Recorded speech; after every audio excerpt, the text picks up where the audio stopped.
Vie consacrée et environnement numérique. Numérique et vœux de chasteté.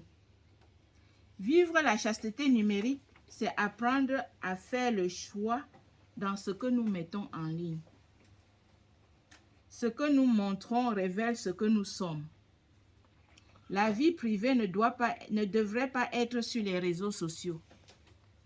Vivre la chasteté numérique, c'est aussi se donner la chance de se déconnecter. Quitter le monde virtuel qui continue de vivre sans ma présence. Respecter le sommeil des uns et des autres. Entre nous, des unes et des autres. C'est d'éviter d'envoyer ou répondre aux messages à des heures tardives. Éviter de laisser pénétrer des personnes dans l'intimité de notre chambre pendant la visioconférence. Par exemple, l'appel vidéo. C'est aussi éviter de répondre à l'immédiateté. Ne pas être exclusive dans ses communications. Ne pas perdre du temps dans le visionnage de séries ou de sites inappropriés. Se comporter en fait comme dans le monde réel, mais si l'on est dans une relation qui passe par le virtuel. Préférez la vraie relation et choisir les réseaux sociaux dans le but de la mission et d'évangélisation. Alors, le numérique et le vœu de pauvreté. La pauvreté numérique, c'est d'éviter de suivre le rythme du temps. Ne pas se laisser prendre par les publicités qui font monter notre dopamine et nous poussent à faire des dépenses inutiles. Éviter de changer son téléphone chaque année. Dans le cadre de vœux de pauvreté, pensez au temps perdu qui n'est pas donné à la mission et au service des plus petits et des pauvres. Et le vœu d'obéissance. Vivre l'obéissance numérique, c'est considérer l'utilisation des moyens de communication comme un lien pour la mission. Et ça, nous l'avons expérimenté. Je ne manquerai pas de dire qu'aux Philippines, nous avons beaucoup expérimenté cela, car c'était un outil très important pour nous dans notre mission. Nous étions presque toujours dans la rue, un peu éparpillés, mais le téléphone nous l'avons beaucoup utilisé dans le cadre de notre mission.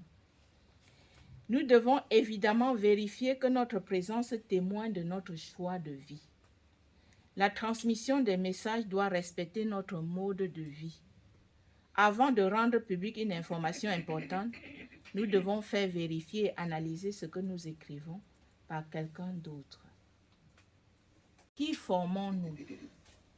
Les jeunes que nous avons. Nous sommes appelés à former l'humain avant le consacrer. Chaque être humain forme un tout, qui est le corps, le cœur, l'esprit.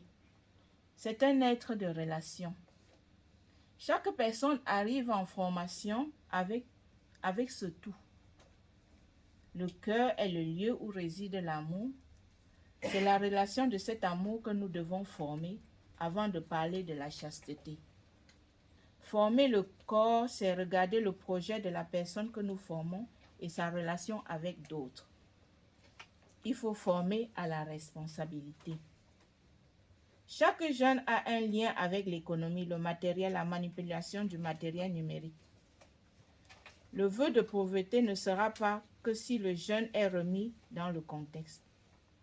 Ne sera que si le jeune est remis dans le contexte. Aujourd'hui, je comprends qu'il faut toujours donner du sens à ce que nous faisons dans une maison de formation.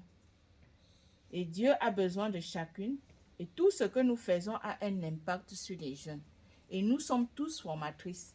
La formation ne se limite pas seulement dans le cadre du noviciat ou du postulat. Chaque spiritaine est formatrice. Donc, nous devons donner toujours le sens à ce que nous faisons et savoir que chaque acte qu'on pose a un impact sur les jeunes que nous formons. Aussi éveiller les jeunes au mode de communication numérique. Parce que notre monde aujourd'hui est traversé par ce numérique. Et nous devons les aider à entrer dans cela proprement. La communication numérique est comme une sorte de nouvelle tour de Babel. Parce que tout vient et on dirait qu'il y a une certaine liberté de la parole.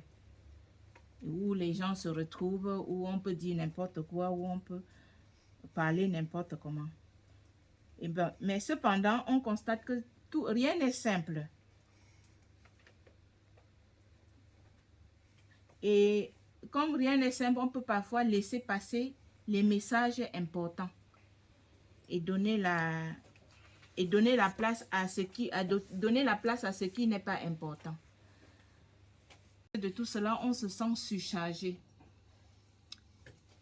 Et pour résister à ce danger, nous devons aussi, dans nos maisons de formation, mettre l'accent sur la lecture et revaloriser les bibliothèques dans nos communautés. Aujourd'hui, dans notre noviciat, les novices, même celles d'avant, celles qui sont professes aujourd'hui, nous avons constaté qu'elles aimaient beaucoup lire. Et aujourd'hui, dans notre noviciat, nous avons un jour, une soirée de lecture où on s'assoit ensemble, on prend les journaux, on lit et spontanément, elles partagent ce qu'elles ont lu. Et ça fait partie du travail que j'ai fait, de mettre en place cette possibilité qu'on puisse avoir un espace pour lire et se donner des nouvelles.